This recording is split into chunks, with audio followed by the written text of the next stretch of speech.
अस्सलाम वालेकुम। Channel diabetes पर एक ऐसी एपिसोड के साथ आपकी खिदमत पे फिर हाज़िर हूँ जो आपकी ज़िंदगी को बचाने में, आपकी सेहत को बेहतर बनाने में किरदार अदा करेगी।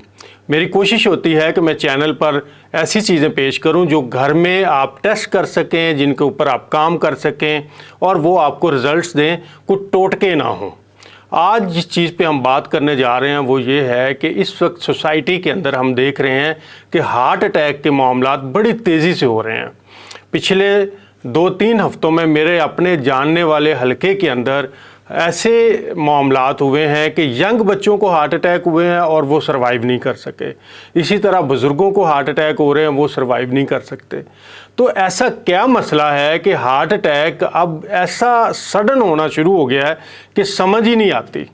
इसके पीछे कोई मिस्ट्री नहीं है, इसके पीछे कोई ऐसी बात नहीं जो समझ में ना आ सके। अगर आप आंखें खोलेंगे तो आपको समझ आ जाएगी कि इसकी वजह क्या बनती है।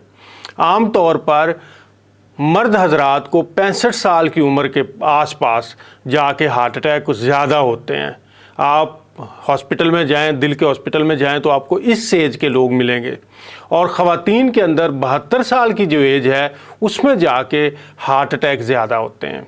लेकिन कुछ केसेस में हम यंग लोगों में भी ये मसला देख रहे हैं। इसके पीछे जो कॉमन कॉज है आज हम उस पर बात करेंगे। एक बात पल्ले बांध लीजिए कि दिल के दौरे का या फालिज का जो सबसे बड़ा ख़तरा होता है वो कोलेस्ट्रॉल नहीं होता, बल्कि हमारी आर्टरीज़ के अंदर, यानी जो आपके दिमाग को खून पहुंचा रही होती हैं या दिल को खून पहुंचा रही होती हैं, उनके अंदर प्लाक का जमा हो जाना। प्लाक क्या होता है ये समझ लें कि जैसे आपकी सीवरेज की लाइन है उसके अंदर गार जमा हो जाती है, इसी तरह हमारी खून की नालियों के अंदर आर्टियल प्लाक आ जाता है। ये प्लाक जब जमा होता है तो तंगी पैदा करता है, खून उससे गुजरता जाता है। लेकिन बाज़ किसी वजह से, इन्फ्लेमेशन की वजह से या किसी और वजह से, ये इसके अभी कॉजेज़ जो हैं वो ज़्यादा नोन नहीं है, पता नहीं चलता, ये फट जाता है तो वहाँ से क्लॉटिंग पैदा होती है। और जब क्लॉटिंग पैदा होती है तो वो फिर ब्लॉकेज को शदीद करती है, वहाँ से खून के फ़्लो को रोक देती है। और जिन मसल्स को ब्लड की सप्लाई रुकती है उनको ऑक्सीजन रुक जाती है, न्यूट्रिएंट रुक जाते हैं। अगर वो क्लॉटिंग आपके दिमाग को खून सप्लाई करने वाली नालियों के अंदर आया है तो फिर फालिज हो जाता है, और अगर दिल को सप्लाई दे रही है तो फिर हार्ट अटैक हो जाता है। तो आज की वीडियो में मैं आपको एक आसान और सादा टेस्ट बताऊंगा जो आप घर में, ब्लड प्रेशर वाला अपरेटस जो आपके पास आम अब घरों में मौजूद है, और अगर नहीं है तो 3-4 हज़ार रुपये का आता है, वो ले लें, घर में रखें। ये एक मुफीद चीज़ है। ये वाला ऑपरेटस यूज़ करते हुए हम कैसे पता कर सकते हैं कि हमारी खून की जो नालियां हैं वो कितनी बंद हो चुकी हैं, उनके अंदर प्लाक कितना जमा हो चुका है। और अगर ये आप घर पे आसान से तरीके से कर लें, क्योंकि जो हार्ट की सीटी स्कैन वगैरह होता है जिससे यही चीज़ पता चलती है, वो काफ़ी महंगे टेस्ट हैं। तो आप इसको घर में कर सकते हैं। और अगर आपका स्कोर ज़्यादा आ रहा है जिसमें रिस्क फैक्टर बढ़ा हुआ है, तो इससे अगली वीडियो में मैं आपको बताऊंगा कि वो कौन से फूड हैं जिसके खाने से आप ये स्कोर कम कर सकते हैं। यानी आप अपनी आर्टरीज़ के अंदर जो प्लाक है, जो आपकी आर्टरीज़ को ब्लॉक करना शुरू कर रहा है, जिससे हार्ट अटैक और आप फालिज की तरफ तेज़ी से बढ़ रहे हैं, उससे रिवर्स हो सकेंगे।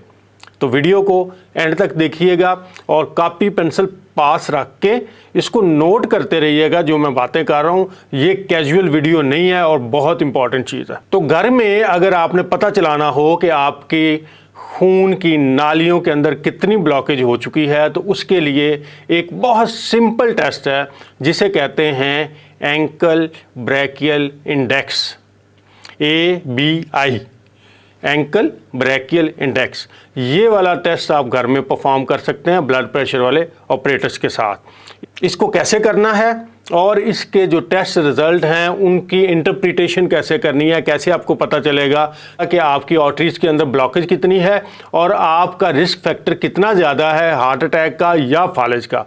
याद रखिए कि हमारे यहाँ जो शुगर के मरीज़ हैं उनमें 80% जो हैं वो हार्ट अटैक से मार रहे हैं, और बाकी जो 20% हैं उनमें ज़्यादातर फालिज और फिर गुर्दों के अमराज से मरते हैं। तो इसलिए शुगर के हर मरीज़ को ये टेस्ट परफॉर्म करना चाहिए अपने घर में और वक्तन फ़क्तन ये करते रहना चाहिए।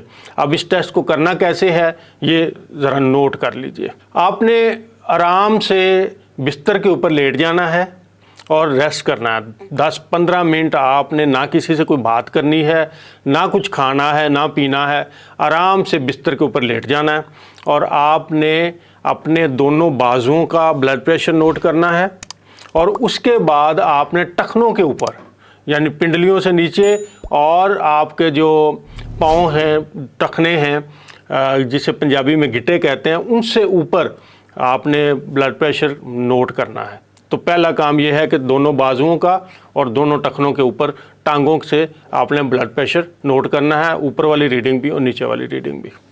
अब अगले मरहले में हमने ये करना है कि जो ऊपर वाला नंबर होता है ब्लड प्रेशर में, आपको पता है हमेशा 2 नंबर होते हैं, एक ऊपर वाला जिसे सिस्टोलिक कहते हैं और एक नीचे वाला जिसे डायस्टोलिक कहते हैं। तो आपने सिर्फ ऊपर वाले नंबर नोट करने हैं। दोनों राइट साइड के आपने बाजू का नंबर देखना है और आपने इसी तरह से अपने टांग का नंबर देखना है। इसी तरह से फिर आपने लेफ़्ट साइड के बाजू का नंबर देखना है और अपनी टांग का ऊपर वाला नंबर, ब्लड प्रेशर का ऊपर वाला नंबर नोट करना है। अब हमने ये करना है कि आपने जो ऊपर वाले नंबर आए आपके पास, तो जो पाँव की तरफ से यानी घुटने टखने वाली साइड से ऊपर वाला नंबर था उसे तकसीम कर देना बाजू वाले नंबर से। मसलन अगर आपका टखने वाला नंबर 126 आ रहा है और आपके बाजू का नंबर 114 आ रहा है ऊपर वाला, तो आपने 126 को 114 से तकसीम कर देना है। ये मिसाल के तौर पे अगर मैं इसी तरह करता हूँ तो ये 1.10 आ जाएगा। इसी तरह से आपने लेफ़्ट साइड पे करना है कि जो आपके लेफ़्ट साइड पे टखने का नंबर आया है उसे आपने तकसीम कर देना बाजू वाले नंबर के साथ। तो वो थोड़ा सा ज़्यादा हो सकता है क्योंकि हमारा हार्ट इस साइड पे है, तो इधर थोड़ा फ़र्क आ जाएगा। अब आपने इन दोनों नंबर की एवरेज नोट कर लेनी है। तो वो आपके पास कोई भी आ सकती है। यानी एवरेज कैसे निकालते हैं, दोनों नंबर्स को जो तकसीम के बाद आपके पास जवाब आया है उनको जमा करके 2 पे तकसीम करेंगे तो आपके पास एवरेज नंबर आ जाएगा। आइडियल ये है कि आपका ये नंबर 1 से लेके 1.4 तक होना चाहिए। अगर ऐसा है तो आपकी आर्टरीज बिल्कुल फिट हैं, इसके अंदर किसी किस्म का ब्लॉक नहीं है, कोई प्रॉब्लम नहीं है। दूसरे मरहले में हम कहते हैं कि आइडियल से नीचे एक्सेप्टेबल कितना है, जिस पे हम ख़तरे से तकरीबन बाहर होते हैं, तो वो है 0.9 से लेके 1 तक। यानी जितना नंबर बड़ा होगा उतना आपको फ़ायदा होगा। 1.0 से लेके 1.4 तक आइडियल है, लेकिन एक्सेप्टेबल 0.9 से लेके 1.0 तक है। अब इससे अगर नीचे आता है, मसलन आपके पास 0.8 है या इससे कम है, 0.5 है, 0.7 आ रहा है, तो इसका मतलब ये है कि आपके खून की नालियों के अंदर प्लॉक जम चुका है और ये प्रॉब्लम में है। और जितना कम नंबर है इसका मतलब ये है उतना ज़्यादा हमें फालिज का या हार्ट अटैक का रिस्क है।